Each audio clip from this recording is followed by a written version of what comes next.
Okay, this is your Yamaha dirt bike. If you need to replace the Petcock on it, if you've tried to take off, you can try and get it under right here and undo these screws. Mine are already undone. Make sure your tank is empty and unhook your fuel line from your carb and your Petcock.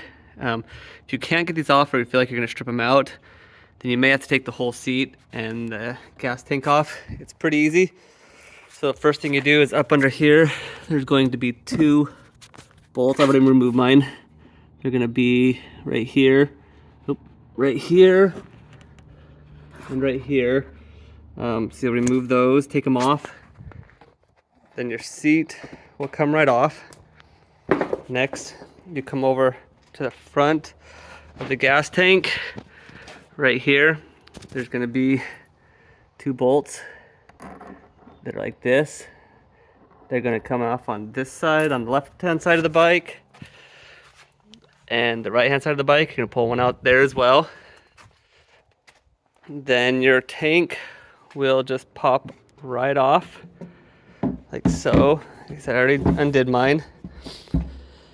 And then you can lay it down so you can get a better angle or better pressure at this. You may need a compact screwdriver or an impact screwdriver to get this undone. Anyway, this will be sitting on here just like that.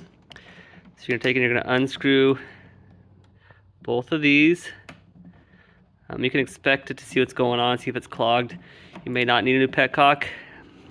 If you do, you'll get your new one right here. Oh, let me go grab the filter that goes on the top of this one real fast. All right, so my Petcock did not come with this on. It may come with it on, it may not. Make sure to put that piece on there. It'll prevent any gunk from getting down into your carburetor. Just a little filter. So then what you're gonna do is you're gonna take and you're just gonna put this right back through there. Make sure to put your gasket on as well. Put it on, and then you're just gonna take and you're gonna put your screws from the old one back on there. Do the bolts on here that go under your bike. Hook it back up. Put your seat back on. You should be good to go. If you have any questions, let me know.